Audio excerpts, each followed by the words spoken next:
Hoy vamos a compartir un mensaje que se llama El creyente como siervo de Dios.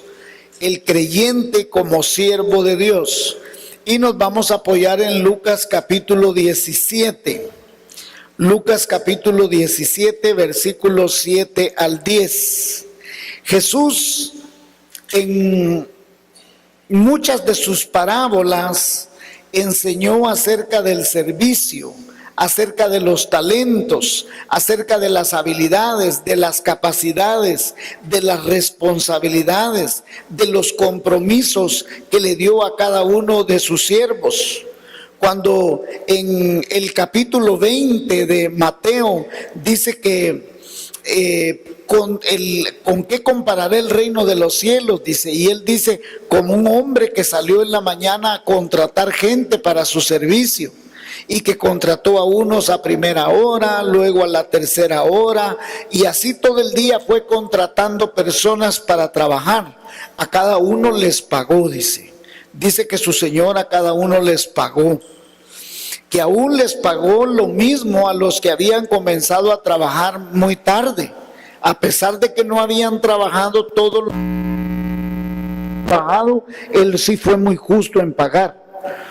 También Jesús refirió otras parábolas donde él reparte talentos, donde a uno le dio 5 talentos, a otro le dio 3 talentos, a otro le dio 1 talento, y a cada uno le pidió cuentas. Al que le había dado 5 le devolvió 5, al que le dio 3 le devolvió 3, al que le dio 1 no le devolvió nada. Y Jesús condena a este hombre, le dice que por qué él no hubiera tomado ese talento y aunque sea lo hubiera metido al banco. Pero también refirió otra parábola diciendo que había un rey que iba a tomar posesión de su reino, es Jesús mismo. Y dice que llamando a sus siervos, le repartió una mina a cada uno de los siervos, y a cada uno de ellos a todos les dio igualito, una mina a cada uno. Esto es mi pensamiento personal, Yo pienso que unas tienen que ver con capacidades administrativas, otras tienen que ver con faenas de trabajo personal en la iglesia, gente que hace cosas materiales en la iglesia, y otras tienen que ver con trabajo espiritual, porque a aquellos les dio diferentes cantidades, pero cuando habla de las minas dice que a los 10 les dio una mina a cada uno, pero al que le dio una mina dice que él tuvo 10 minas. Al segundo que llamó, que tenía una mina, ganó 5 minas. Y al que ganó 10 le dijo, te pongo sobre 10 ciudades.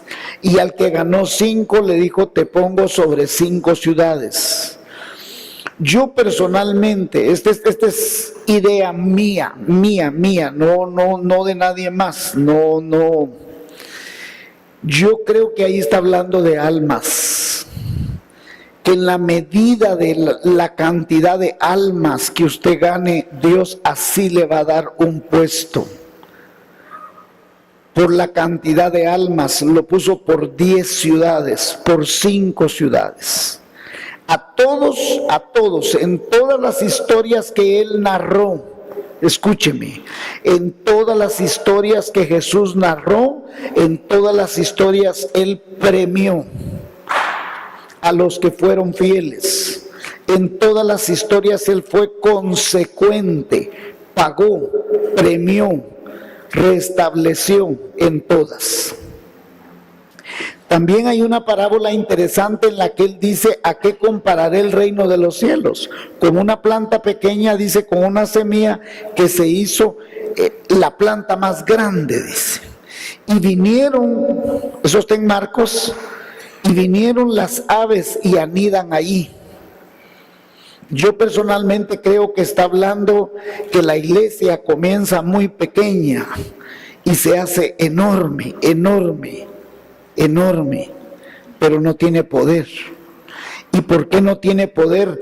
Porque permite que las aves anidan, y las aves representan el pecado. Es cuando nos hacemos muy grandes, muy ricos, muy poderosos, muy crecidos, pero sin poder espiritual, porque permitimos que el pecado anide en nuestra vida. Hoy, nuevamente yo quisiera internarme en una de las parábolas, de las enseñanzas que Jesús tiene sobre nosotros, y esta tiene que ver sobre nuestro servicio. Todas estas parábolas, si ustedes se dan cuenta, son enseñanzas de Jesús que tienen que ver con nuestra responsabilidad de trabajar para el Señor, de servir al Señor. En todas Él premia, en todas otorga reconocimientos, y aún más allá. Hubo unos que no solo los premió, sino que todavía les dio más después. Específicamente, esta parábola está en Lucas capítulo 17. Y yo quiero que usted lea conmigo, y creo que ponen la lectura aquí atrás de mí también. Vaya a Lucas 17, versículos 7, 8 y 9. Son 3 versículos que tienen una enseñanza muy fuerte. Y dice así: ¿quién de vosotros, teniendo un siervo que ara o apacienta ganado, al volver él del campo, luego le dice: pasa, siéntate a la mesa? No, le dice más bien: prepárame la cena, cíñete y sírveme hasta que haya comido y bebido, y después de esto come y bebe tú. ¿Acaso da gracias al siervo porque hizo lo que se le había mandado? Pienso que no. Cuando haya hecho todo lo que os ha sido ordenado, decid: siervos inútiles somos, pues lo que debimos hacer, hicimos.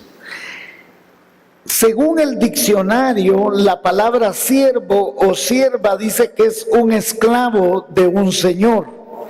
También es una persona sometida totalmente a la autoridad de otra. También el diccionario dice que un siervo es una persona que profesa una orden o que pertenece a una comunidad religiosa. Y específicamente, siervo o sierva de Dios es una persona que sirve a Dios y guarda sus preceptos. Eso dice el diccionario. Hablemos lo que dice la Biblia acerca de qué es ser siervo de Dios. Si aceptamos que ser siervo es una persona que está sometida a la autoridad y que también es una persona que guarda y obedece los preceptos de Dios, es importante decir lo siguiente: ¿cuántos realmente somos siervos de Dios? ¿Cuántos realmente estamos comprometidos en servir a Dios? O sea, Dios habla de siervos. ¿Cuántos realmente somos siervos? Porque, escúcheme esto: cuanto menos compromiso tengamos, abre más las puertas al libertinaje. La falta de compromiso en cualquier área de la vida crea personas fracasadas. La falta de compromiso en cualquier área de la vida produce personas mediocres. La falta de compromiso, especialmente dentro de las iglesias, fomenta iglesias inoperantes, iglesias fallidas. Si las iglesias tienen personas que no tienen absolutamente ningún compromiso ni con Dios ni con su iglesia, hacen iglesias que sean inoperantes. La falta de compromiso también fomenta una vida de pecado.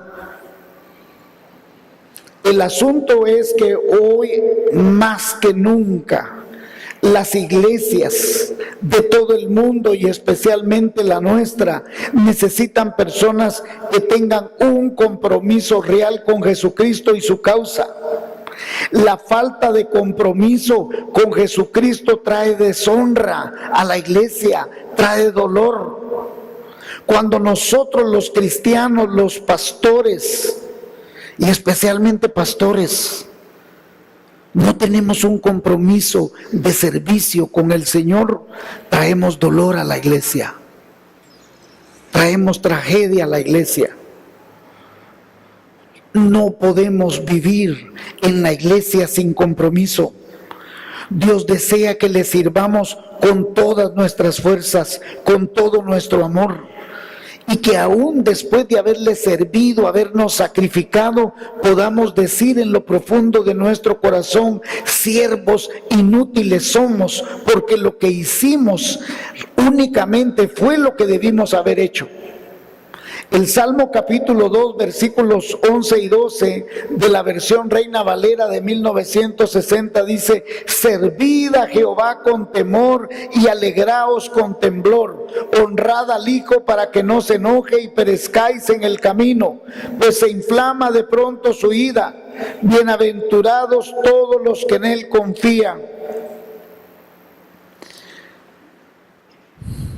La Biblia evidencia o pone de manifiesto, pone al descubierto o detalla, muestra, explica que lo que Dios desea es que nosotros le sirvamos.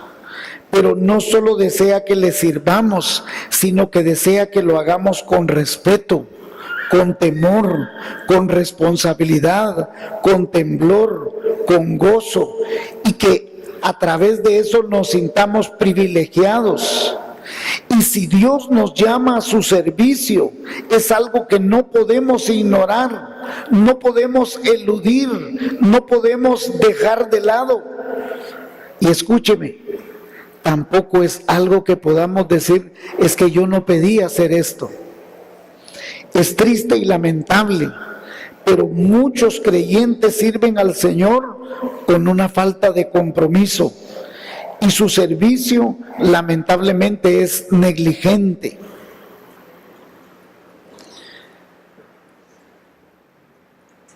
¿Por qué es que en el mundo encontramos iglesias donde sus siervos, donde sus creyentes no tienen un compromiso real, responsable, temeroso, respetuoso con Dios? Yo he llegado a comprender, porque quizás no comprenden qué fue lo que hizo Jesús en la cruz del Calvario. No saben cuánto fue lo que sufrió el Señor por nosotros. No saben lo que Él estuvo dispuesto a sacrificar por sus vidas. La base de cada creyente, de cada siervo del Señor, debe establecerse sobre un compromiso serio, constante, firme, responsable, respetuoso, temeroso y sobre todo amoroso. Hoy quisiera que aprendiéramos 3 cosas de este pasaje que leímos en Lucas. Número 1, el creyente debe huir de un servicio inútil, estéril e inservible. Miren, cualquiera de nosotros, si nos contratan para cualquier empresa, supongamos que a usted lo contratan para una empresa agrícola, y usted tiene que sembrar maíz, y usted dice: yo voy a hacer como que siembro maíz, pero como el señor, el dueño de la finca, no me está viendo. ¿Usted cree que se va a notar que sembró o no sembró el maíz? ¿Se va a notar? ¿Se va a notar? En el momento no. Cuando pasen los días y se mira que no hay plantas, se va a notar que no hay. Si a mí me contratan en una empresa para vender carros y mira que pasa todo el año y yo no vendí ni un carro, ¿qué dicen? Este señor no es vendedor. Este señor será lo que sea, pero lo que menos es un buen trabajador. Ahora escuche esto, escuche lo que dice Lucas 17, del 7 al 10. Comienza diciendo estas palabras: ¿quién, teniendo un siervo, ubíquese allá 2000 años atrás, un siervo era un esclavo, Y Jesús dice, ¿quién teniendo un siervo? ¿Qué quiere decir? Que hay un señor que compró un esclavo y que sabe cuánto pagó por él, sabe cuál es el precio, él es el dueño de ese esclavo. En nuestro caso, nosotros sabemos que Jesús nos compró por precio y el precio que pagó Jesucristo en la cruz del Calvario fue su sangre. Un esclavo, cuando era comprado en aquel tiempo, sabía si quien lo compraba era un buen o un mal patrón. Imagínense, si la persona que era comprada por un buen patrón, él nunca se le iba a olvidar cuánto había pagado su patrón por él para irse a trabajar con él.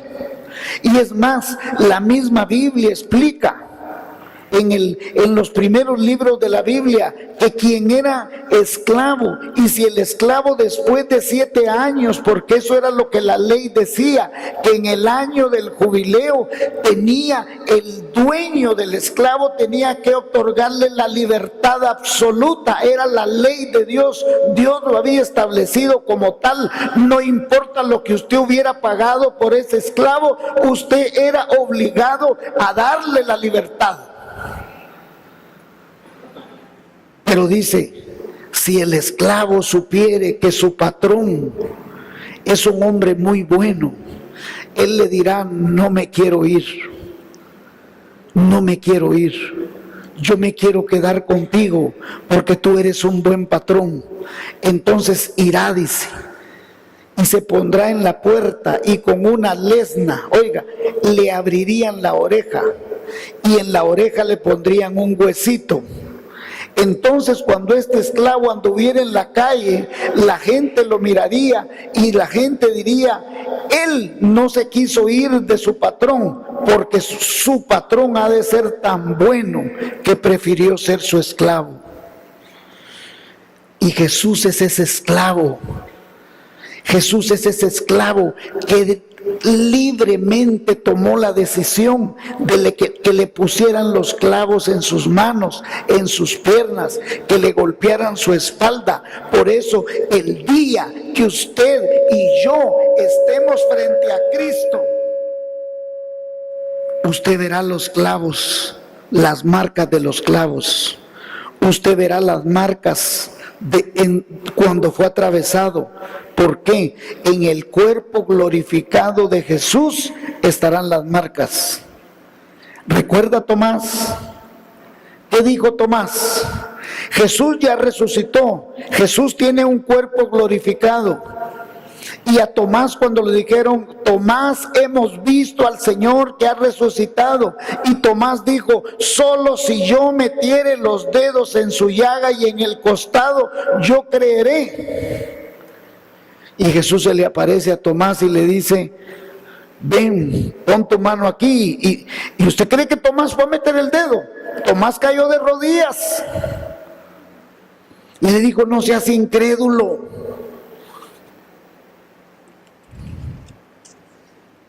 En otras palabras, un verdadero siervo sabe cuánto fue lo que Jesús pagó en la cruz por nosotros. Y ¿sabe qué está diciendo el pasaje? El pasaje dice que el siervo sabe que cuando termina la faena, no es que va a ir a descansar, está listo para hacerle la cena a su Señor. Y el siervo sabe cuál es el lugar que le corresponde, porque no se sienta a la mesa con su Señor, sino que le sirve a su Señor. Ahora, todo esto no lo realiza porque Jesús esté diciendo que su Señor es un déspota, que su Señor es un hombre malo. No, Jesús lo está diciendo porque nos está enseñando que yo lo hice por ti primero, dice Jesús. Jesús está diciendo, cuando yo vine a este mundo puse mi vida por ti. Cuando vine a este mundo yo vine porque estuve en medio de ti como el que sirve. Cuando yo estuve en este mundo, yo no vine para que me sirvieran, vine para servirte a ti. Yo estuve dispuesto a lavar los pies de mis discípulos, yo alimenté a mis discípulos, yo le di de comer a mis discípulos, sané a los enfermos, liberé a los cautivos, liberé de toda clase de males a las personas, expulsé espíritus inmundos de toda persona que me trajeron, sané a los enfermos, liberé a los cautivos de toda clase, no solo de enfermedades, de males, de absolutamente todo. Le di la vista a los ciegos, abrí los oídos de los sordos, los cojos caminaron, los inválidos de sus manos fueron libres, fueron sanos. Resucité al hijo de la viuda de Naín, resucité a la hija de Jairo, resucité a Lázaro. Di mi vida por ti. Más aún, me escupieron, me mesaron la barba, me pusieron una corona de espinas, me azotaron hasta arrancar mi piel de mi espalda y dejaron mis huesos descubiertos de mi espalda, porque por mi llaga tú eres salvo, dice Jesús. Yo, dice Jesús, soy el esclavo perfecto. Di mi vida por ti. Y yo te pregunto, ¿tú qué estás dispuesto a hacer por mí? Número 2, el creyente debe servir con temor, respeto y responsabilidad. Los siervos temerosos y responsables siempre estarán dispuestos a servir más allá del deber. Los siervos responsables y temerosos no tratarán de hacer su trabajo a medias. Los siervos responsables y temerosos saben cuál es su compromiso y no lo evaden. Los siervos responsables y temerosos cumplen con la tarea con amor, con devoción, con alegría. Los siervos responsables y temerosos hacen su trabajo con temor, sabiendo que su Señor es quien los observa. Los siervos temerosos, responsables, no lastiman a sus compañeros, sabiendo que es su Señor quien se da cuenta. Los siervos responsables y temerosos no tratan de hacer trampa en su trabajo, ni lo hacen con engaño, ya que al levantar la cosecha se mirará el fruto. Permítame ponerlo en perspectiva. Si yo hoy fuera un agricultor y hago como que pongo la semilla, al final se va a dar cuenta. Pero si yo siembro también una planta que no es la correcta, van a ser una hierba mala y al final el dueño se va a dar cuenta. El siervo responsable y apropiado tampoco le dirá a sus compañeros, cuidado, y le dicen algo al patrón, porque yo les tengo a ustedes la cola machucada. Cuidado, hermanos, porque en Mateo capítulo 20, el Señor, cuando cuenta la parábola de los siervos que Él contrató, dice que unos murmuraban. ¿Y qué quiere decir murmurar? No era algo que el Señor estaba oyendo, Él todo lo sabe. Cualquiera de nosotros que pretendamos engañar al Señor, si el Señor no es ciego, el Señor no es sordo, el Señor todo lo sabe, todo lo puede. Nadie de nosotros puede engañar al Señor por más de que nosotros creamos que no se va a dar cuenta. Y hermanos, qué terrible porque los fariseos quisieron hacer eso. Y cuando Jesús les narra la historia, Jesús les dice, ¿qué creen que hará el Señor dueño de la viña? Llamará a otros, dice, y le dará la viña a otros, dice. Hermanos, los siervos temerosos y responsables, ciertamente debemos tener temor y temblor por nuestro Señor, clamándole que nos perdone por aquellas cosas que no hemos hecho bien. Pastores, debemos pedirle perdón al Señor por los errores que hemos cometido. Líderes, tenemos que pedirle perdón al Señor, que no nos deseche, que no nos haga a un lado, que nos tome en cuenta. El Señor puede llamar al que a Él se le dé la gana, y si te ha llamado a ti y si me ha llamado a mí, con temor, con temblor, con humildad debo agradecerle. ¿Por qué? Porque Él puede poner al que se le dé la gana. Él puede llamar al que Él quiere, si Él nos da la oportunidad. Dígale: Señor, cúbreme con tu sangre. Escóndeme en el hueco de tu mano, que no se miren mis defectos, que mi desnudez no salga a luz. Cúbreme, por favor. Dame la oportunidad de que te pueda servir con amor. Los siervos responsables y temerosos siempre estarán viendo la necesidad para resolverla, no para criticarla. Hermanos, criticar, destruir es fácil. Ustedes saben que yo soy arquitecto. Hermanos, para destruir una casa, para destruir un edificio, en segundos se puede botar con un tractor, con bombas. Construirle es difícil.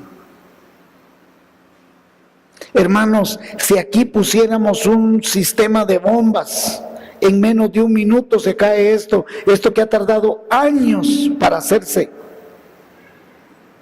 Igual la vida de otra persona, en un ratito la podemos destruir.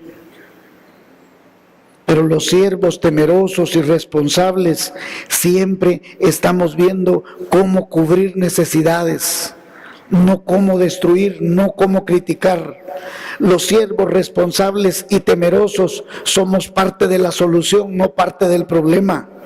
Los siervos responsables y temerosos siempre estaremos dispuestos y disponibles. No tendremos excusas, porque gente nos dice a través de los años: yo estoy dispuesto, pero no tengo tiempo. Los siervos responsables y temerosos siempre hacen lo mejor que pueden con lo que tienen.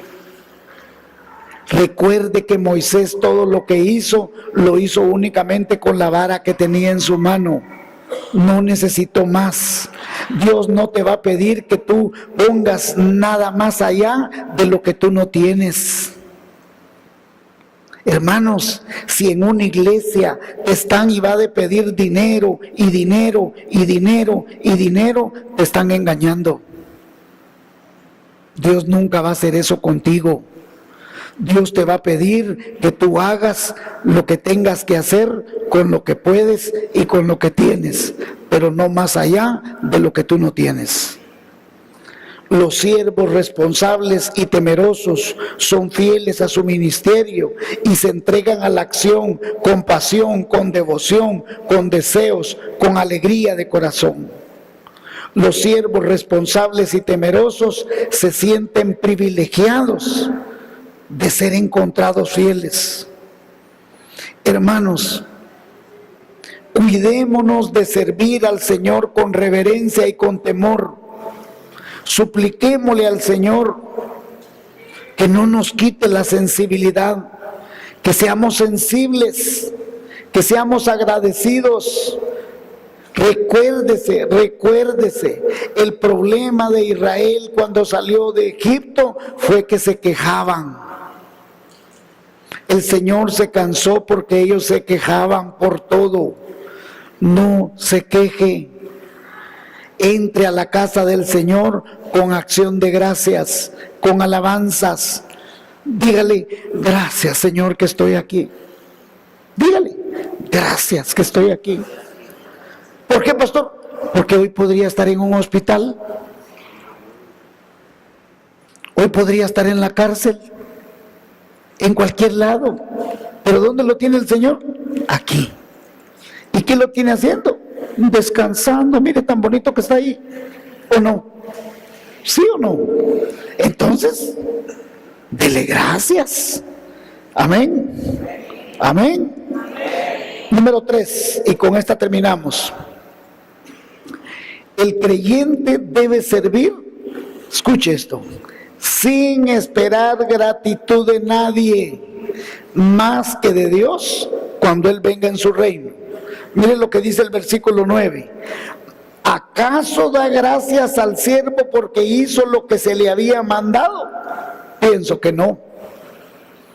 ¿Cuántos trabajan aquí en alguna empresa? ¿Cuántos trabajan en una empresa? A ver, ¿cuántos trabajan en una empresa? Estos trabajan en fábricas, en maquilas. Yo he escuchado los que trabajan en maquilas que le dicen: tenés que cortar 1000 vestidos hoy, ¿sí o no? ¿Y usted cree que el chino llegue y le dice: muchas gracias por haber cortado los 1000 vestidos? Nada. ¿Usted cree que este tiene que cargar, creo que son, ¿cuánto es? 10 camiones tiene que cargar de la Pepsi, desde las 3, 4 de la mañana? ¿Usted cree que el dueño de la Pepsi llegue y le dice: gracias por haber cargado el camión? No le da las gracias. Tiene que llenar no sé cuántas bolsas de frijol Ducal que usted come. ¿Usted cree que el dueño de la Ducal llega y le dice: gracias porque llenaste las 60,000 bolsas de frijol Ducal hoy? Ni le conoce la cara, hermano. Y oiga lo que dice el Señor: ¿acaso da gracias al siervo porque hizo lo que se le había mandado? Pienso que no. El creyente verdadero que es un siervo de Jesucristo no debe esperar la gratitud por su servicio de nadie. Él sabe que es su obligación, que fue comprado por un precio incorruptible, por la sangre de Jesucristo. Él sabe que no puede evadir su responsabilidad, por lo tanto no espera loores, ni mucho menos felicitaciones, premios, reconocimientos, placas. Él no se entristece, no se lamenta porque nadie no le agradece o no le cuenta o no le dice: qué bueno por la labor que has hecho. Él no desmaya, no se rinde, desea terminar su faena con amor. El horario no es problema, porque su recompensa no es de este mundo, sino que su recompensa es con Dios. El problema es cuando el creyente trabaja para que lo miren los hermanos, para recibir alabanzas. Colosenses 3, 22 y 24 dice: siervos, obedeced en todos a vuestros amos terrenales, no sirviendo al ojo como los que quieren agradar a los hombres, sino con corazón sincero, temiendo a Dios. Y todo lo que hagáis, hacedlo de corazón como para el Señor y no para los hombres, sabiendo que del Señor recibiréis la recompensa de la herencia, porque a Cristo el Señor servís. Mas el que hace injusticia recibirá la injusticia que hiciere, porque no hay acepción de personas. El creyente debe servir a su Señor no para que lo miren, no para que lo premien. El creyente que sirve haciendo injusticia, dice la Biblia, recibirá injusticia. Dios no puede ser burlado. Todo lo que el hombre sembrare, eso cosechará. Hermanos, escúcheme, nosotros nunca tendremos la capacidad de servir con perfección al Señor, pero Él verá el corazón con que usted lo hace. Nosotros nunca lograremos terminar la obra de Cristo en este mundo. ¿Por qué? Siempre va a haber gente pobre a quien ayudar, siempre habrá un enfermo por quien orar, siempre habrá una familia lastimada que ministrar, siempre habrá una joven que rescatar, siempre habrá un perdido al quien alcanzar, siempre habrá una mujer quebrantada que levantar, siempre habrá un hombre destruido en su matrimonio, en su vida, en su hogar, en lo que usted quiera. Siempre habrá una familia a quien servir, siempre habrá un niño a quien alimentar. La obra es interminable. Con todo, no lo hacemos por la recompensa ni por la mirada del hombre, que siempre será diferente a la mirada dulce, santa y comprensiva de Dios.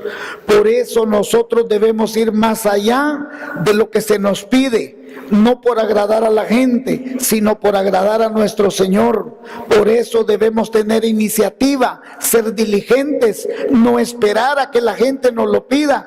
Debemos caminar la milla extra. Eso es lo que el Señor pide, eso es lo que al Señor le agrada. Pero hermanos, escúcheme, también nos mandó a servir a los pastores, a los líderes, a los maestros, a todas las personas que sirven, desde los que están en sala cuna o en cualquier otra área. Pedro mismo dice en el Nuevo Testamento, no es bueno que nosotros nos dediquemos al trabajo de las mesas, sino que nos dediquemos a la oración y al ministerio. Cuando nosotros servimos a un pastor, a un líder, a un maestro, a un ministro de escuela dominical, de los jóvenes, de los diáconos, de los niños, usted realmente está sirviendo al Señor, porque el Señor dice, cuando a este diste un vaso de agua, a mí me lo diste, dice el Señor. En realidad usted lo que está haciendo es la construcción del reino de Cristo aquí en la tierra. Usted en la Biblia, cuando lee a hombres como Timoteo, Filemón, Tito, Bernabé, Juan Marcos, todos ellos sirvieron a Pedro, sirvieron a Pablo, pero después ellos fueron pastores. Josué, el que los entra a la tierra prometida, que es el mismo nombre de Jesús en hebreo. Josué era quien ayudaba a Moisés, pero Josué después pasa a ser un gran líder. Todos somos llamados a servir. Y hermanos, ¿cómo podemos concluir hoy? Escúcheme, servir es un llamado, y un llamado que tiene todo ser humano, no solo los cristianos. Todo ser humano en este mundo es llamado a servir, y es un privilegio. Servir es un compromiso ineludible. Servir es hacer el trabajo de Cristo en la tierra. Servir requiere dar cuentas. Servir debe tener frutos. Servir tiene su recompensa. La misma Biblia dice, aquel que dejare padre, madre, por causa de mí, del evangelio, recibirá 100 veces más en este siglo y en el siglo venidero la vida eterna. Servir es una señal de amor, hermanos. El hermano mayor del hijo pródigo, usted recuerda la historia, Lucas capítulo 15. Dice, el Señor cuenta la historia que había un hombre que tenía 2 hijos, es el Señor. Y el hijo menor le dijo al mayor, al padre, le dijo, padre, dame la parte de la herencia que me corresponde. Y dice que el papá le dio el dinero, se fue con el dinero, y cuando lo hubo mal gastado, dice que aguantó hambre, estaba comiendo deseaba comerse las algarrobas de los puercos. Pero volviendo en sí, dice, iré a la casa de mi padre y le diré, Padre, he pecado contra ti y contra el cielo, no merezco ser llamado tu hijo. Y dice que el padre, cuando lo vio de lejos, corrió. Imagínense, aquel hombre yedía puerco, tenía el cuello lleno de porquería, y dice que el papá lo abrazó y lo besó en el cuello, dice la Biblia. Y dice, vestid a mi hijo con el mejor anillo, con la mejor ropa, calzadlo. Y el hermano dice que venía de la faena de trabajo, y cuando oyó la fiesta, le preguntó a los siervos, ¿qué es la fiesta que oigo? Tu hermano ha regresado. ¿Y qué pasó? Se enojó, se molestó. ¿Y por qué estaba molesto? Porque el amor es el motivo del servicio verdadero. El hermano mayor de la parábola es el ejemplo que describe que él no amaba a su hermano. Cuando su hermano regresó, el problema es que el hijo menor ya se había gastado todo el dinero. Y escuche esto. Ahora él está molesto porque el anillo que le pusieron a su hermano es a expensas de su herencia. El vestido que le pusieron a su hermano es a expensas ¿de qué? De su herencia. Los zapatos que le pusieron a su hermano es a expensas de su herencia. Entonces él está molesto porque ahora todo lo que le están dando a su hermanito era de él, porque su hermanito ya se lo había gastado todo. ¿Y sabe qué dice Jesús? Yo di mi vida por ti. A mí me escupieron para que a ti nadie te escupa más. A mí me clavaron en esa cruz para que a ti nadie tenga que escupirte. Y sabe, hermano, yo, tal como usted, leo la Biblia y a veces lo paso de largo. Todos vemos las películas de Jesús. Y cuando dibujan a Jesús en las películas, Él siempre está con una ropita. Pero la Biblia no dice eso, hermanos. ¿Sabe qué dice la Biblia? Lo desnudaron, hermanos. El Dios eterno está desnudo. Está desnudo. Él tiene toda la vergüenza. ¿Y sabe por qué está desnudo? Para que usted tenga ropa, hermano. Para que usted tenga comida. Para que en su casa no falte nada.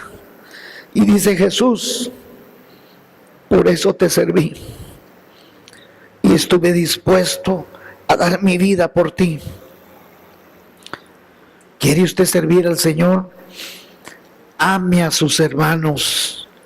Sirva a sus hermanos. Perdone al que le ha ofendido. Porque ¿quién quiere tener un hermano como el hijo mayor, hermanos? Él sabía dónde estaba su hermano. Él dijo, mi hermano ha gastado todo el dinero en rameras. Sabía dónde estaba, pero nunca lo fue a buscar. Quizás hasta vio a su propio hermano desear la comida de los puercos, pero nunca fue movido a misericordia. ¿Quiere usted servir al Señor? Hágalo con amor, hermanos. Y Dios le está llamando a que usted sea un verdadero siervo del Señor, con gracia, con amor.